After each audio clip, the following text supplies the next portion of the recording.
انا لقيت لكم كنز في ايطاليا يا جماعه، كل شنط الماركات بنص السعر ويمكن اقل كمان. تعالوا تعالوا تعالوا، كيلفين كلاين كانت موجوده هناك، وحتى كمان شايفين دي، بصوا بصوا بصوا، دي كانت موجودة كمان وبنص الساعة. انا مسرعة الفيديو جامد علشان هو كان طويل جدا جدا فوق ما انتم متخيلين. احلى حاجة في المكان هناك ان كان متقسم الوان، يعني القسم ده اللون الاسود، القسم ده اللون الازرق، هو كان متقسم الوان بس. ومن كتر ما هو كان كبير كان محتاج 3 ساعات تصوير. بس طبعا على مين؟ فاطمة علام صورت لكم كل اللي كان في المحل. بصوا دي تحفة، عجبتني قوي، بس كان بسعرها الاصلي ب109. سعرها الاصلي اللي هو في المحل، مش نازل عليه تخفيض من المحل، اللي هو اقل من بره بكتير.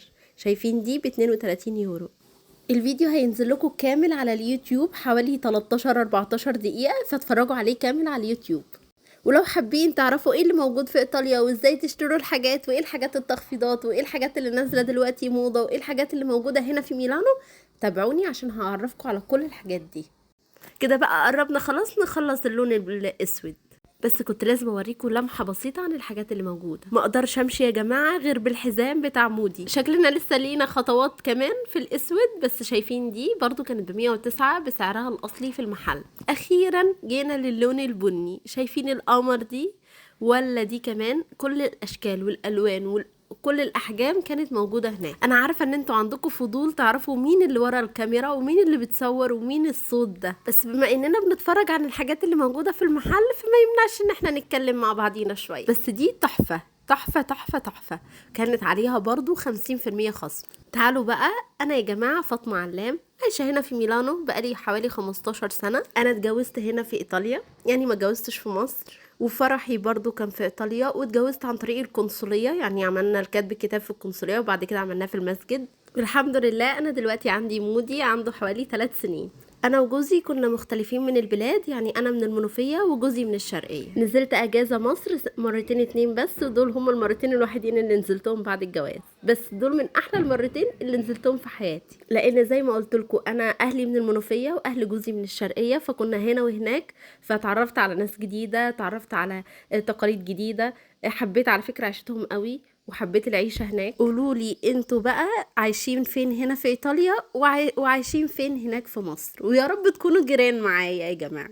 ايه الخبرات اللي انا خدتها هنا في ايطاليا؟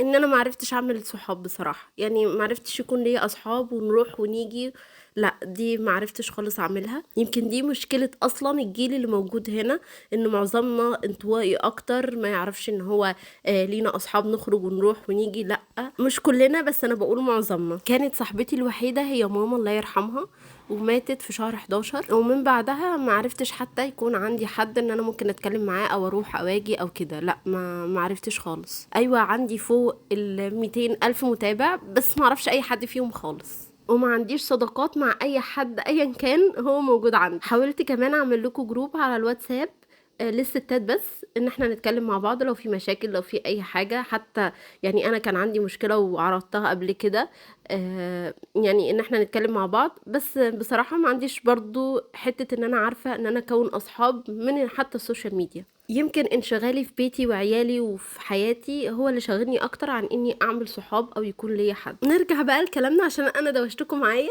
فقسم اللون الزيتي يا جماعة هناك تحفة. اللون ده اصلا انا بحبه قوي وبحب الدرجات بتاعته، فده شايفين تحفة تحفة تحفة فوق ما انتم متخيلين. والاسعار هناك رهيبة، يعني 64 و44 و23 وحاجات كده تحفة. فانتي لو نازلة مصر فعلا لازم تروحي تشتري من هناك هدايا، لان الهدايا هناك حلوة قوي. السؤال بقى المعتاد اللي دايما بنسمعه، يا ترى ايطاليا احسن ولا مصر؟ السؤال ده مش بيتجاوب عليه من مرحلة واحدة في حياتك، انت بتمري بكذا مرحلة، وكل مرحلة فيهم بتختلف عن الإجابة اللي بعدها. يعني كمثال بسيط، أول ما جيت هنا إيطاليا كنت لسه في 6 ابتدائي، كانت مشكلة إن أنا ما عنديش أصحاب هنا مضايقاني، وكنت دايما عايزة أنزل مصر عشان أصحابي اللي كانوا معايا في المدرسة وأصحابي اللي كانوا معايا في الدروس. ففي المرحلة دي أول ما جيتي ايطاليا حسيت ان في اختلاف بينك وبينهم، مش عارفه تفهميهم، مش عارفين يفهموكي، مش عندك اصحاب، لوحدك دايما. ففي المرحله دي كانت اجابتي واضحه وصريحه ان انا عايزه اعيش في مصر، ودي اكيد اجابات ناس كتير هيقولوا نفس الكلام. اول ما بتيجي بيكون في اختلاف، فلازم بيكون انت عايزه الحاجه اللي انت كنت مطمنه فيها. بعد فتره بتحاولي تتاقلمي وتحاولي تشوفي الدنيا بمنظور تاني. يعني مثلا لو جيتي تساليني السؤال دلوقتي في حياتي دلوقتي، فهقولك لا، انا حابه ان انا اعيش هنا علشان موجود بيتي واهلي وعيالي واخواتي وكل اهلي موجودين هنا، فاكيد مش هنزل لحد في مصر لاني ماليش حد هناك، هنزل لمين؟ وكمان العواقب اللي كنت بتشوفيها في الاول ما بقتش موجوده دلوقتي، زي اللغه، زي التعامل مع الناس، فانت بقيتي تتعاملي مع الناس عادي وبتضحكي وتهزري وتروحي وتيجي، وكمان بتخرجي زي ما انا بصور دلوقتي. فكل الحاجات دي بتكون عوامل مختلفة في حياتك. تعالوا بقى لأحلى حاجة موجودة هناك، ودي هتكون هدايا حلوة قوي. كان عامل 13 يورو. انتوا لو واصلين معايا لحد دلوقتي ولسه ما عملتوليش فولو ولا متابعة ولا حتى كومنت حلو، انا هزعل والله. وهتكونوا ناسيني، انا فاطمة علام، خليكم فاكرين الاسم ده. ودي صفحة كل يوم في ميلانو. بما ان المكان كان كبير جدا، فده انا صورت لكم معظم الحاجات اللي كانت موجودة في الاطفال، لان دي اكتر حاجة بندور عليها هنا. الاسعار برضو كانت متفاوتة، يعني زي ما انتوا شايفين 7 و8 و10 وكده يعني. بحاول افتكر ايه الاسئلة الشائعة اللي انتوا اكتر حاجة سألتوني عليها، علشان انا ناوية اجاوبكم في الفيديو ده. اكتبولي ايه الاسئلة اللي انتوا عايزيني اجاوبكم عليها، وانا هجاوبكم بكل امانة. وهنصحكم كمان نصايح كتير لأولادكم، لأن أنا عشت نفس الحياة بتاعتهم اللي هم عايشينها دلوقتي. أهم نصيحة أنا بنصحها لكل الناس، إن حاول تقرب من عيالك، وحاولوا تقربوا جدا من عيالكم. صاحبي عيالك، انتي ما عندكيش حد تصاحبيه أكتر من عيالك. لازم تكوني انتي المكان الأمان اللي ليهم، إن هم يجروا عليكي ويحكولك كل حاجة في حياتهم. العيشة في إيطاليا وفي دول أوروبية عموما مش حلوة، لأن انتي عندك كل حاجة مباحة وكل حاجة عادي. فانتي ماما كانت بتقولنا كلمة واحدة: أنا بربيكم كويس وبعلمكم كويس، علشان انتي لو علمتي ابنك كل القيم وكل الحاجات والدين بتاعه، ارميه في النار ومش هتخافي عليه، لأن هو هيكون عارف الصح والغلط والحلال والحرام. ودي أهم نصيحة والله بأمانة بنصحكم بيها. علمي ابنك دينه كويس كويس قوي، لان انتي ما تعرفيش هو هيمر ايه او بيمر بايه في المدرسة بتاعته او في الشارع او مع اصحابه او مع اي حد. انتي ما تعرفيش ايه اللي بيدور بره، انتي بتشوفي بس اللي موجود في بيتك. ابنك زعلان من حاجة، لازم تحاولي بكل الامكان انك تحاولي تخرجيه من الموضوع اللي مزعله، وتشوفي ايه اللي مزعله وتحكي وتتكلمي معاه. ما تقوليش لا ده هو ما بيسمعش الكلام، ده هو مش عارفه ايه.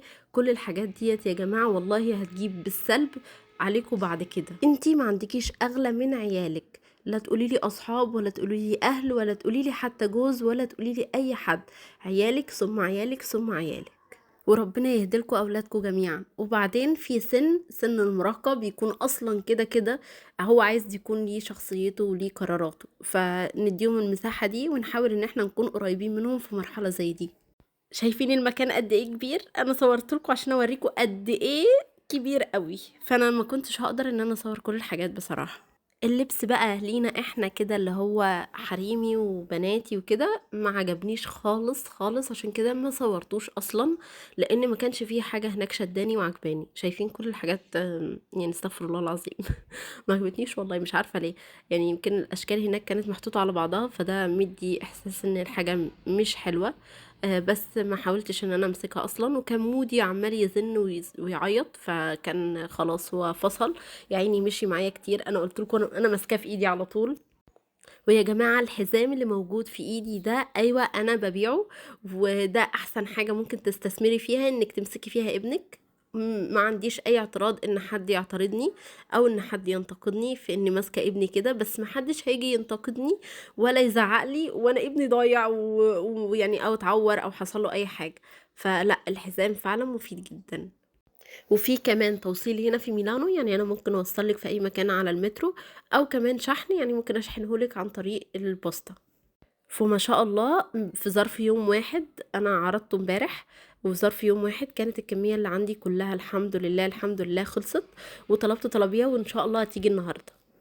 فلو ما اشتريتيش الحزام انصحك بيه جدا، لان هو مفيد قوي للاطفال، وبالذات من عمر سنتين، سنتين ونص، 3 سنين، بحيث ان هو خلاص بقى ساب الباستجينو وبقى بيجري وبيلعب وعايز يروح ويجي ويسيب ايديكي وما يمسكش في ايدك. فدي احسن حاجة هتستثمري فيها بصراحة.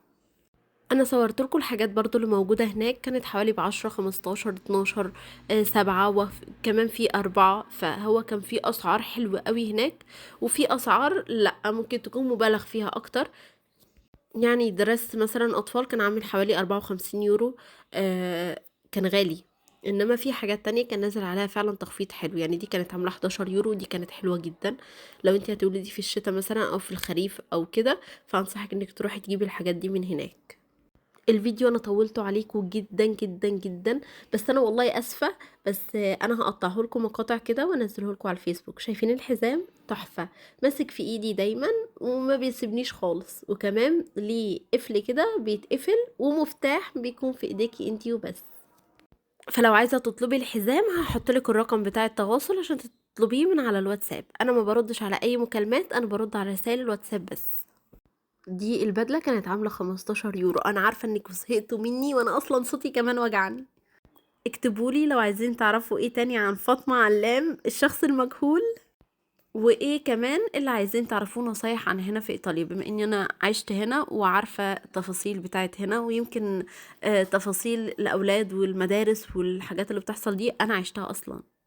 اخيرا مودي هادي، فانا بعرف اسجل حلو بصراحه. انما طول ما مودي عمال يزعق ويعيط وكده، فانا ما بعرفش اسجل خالص، وبقعد بالايام ما نزلش. بس شايفين كل دي شوزات وكل دي حاجات موجوده هناك يا جماعه. كان المكان كبير كبير، حتى كمان في قسم بس كده للحاجات المنزليه والادوات المنزليه وانا صورت لكم صور وهنزلها لكم. بيجي عليا اوقات بصراحة بحس فيها ان انا مش عندي طاقة ومش عايزة انزل حاجة وما عنديش الفاليا ولا اي حاجة خالص. بس انا عايزاكم تشجعوني يعني عايزاكم تشجعوني وترجعوني تاني والنبي. شوفوا كل اللي انا وريته لكم ده كوم، والدرس ده كان خطف قلبي، كان تحفة. كان تحفة تحفة بجد، وكان جميل قوي. كان عامل 11 يورو، يعني كانت حاجة بسيطة خالص. نيجي بقى لقسم الشوزات، وهو كان كبير جدا وكان متقسم بحسب المقاس. يعني مثلا ده مقاس 28، فكل اللي موجود ده كان 28 بكل حاجة بقى، صندل شبشب جزمة شوز. كل الحاجات دي كانت بتكون مقاسها 28. فالاسكفالي كله هتلاقيه 28 29 30. الاسكفالي اللي بعده 38. شايفين؟ يعني من حوالي 32 ل 33، ده كل الاسكفالي ده كله. اللي فوقه من 33، من 32 برضو 33 كده. فاهمين قصدي ايه؟ انا عارفه ان انتوا فهمتوني. 33 34 34 35 كده. وحتى كمان في وراه والصف اللي بعده والصف اللي بعده كان اطفالي وحريمي ورجالي. كان الشوزات هناك حلوة قوي، بس كان سعرها العادي. يعني سيجراتي بينزل تخفيضات احلى منه بصراحة. بس لو عايزة تنوع في الاشكال فمش هتلاقي اكتر من التنوع اللي كان موجود هناك. فانا وريتكم كده لمحة بسيطة سريعة بسرعة بسرعة عن كل اللي كان موجود. وده اسم المحل، اكتبيه على جوجل علشان تروحي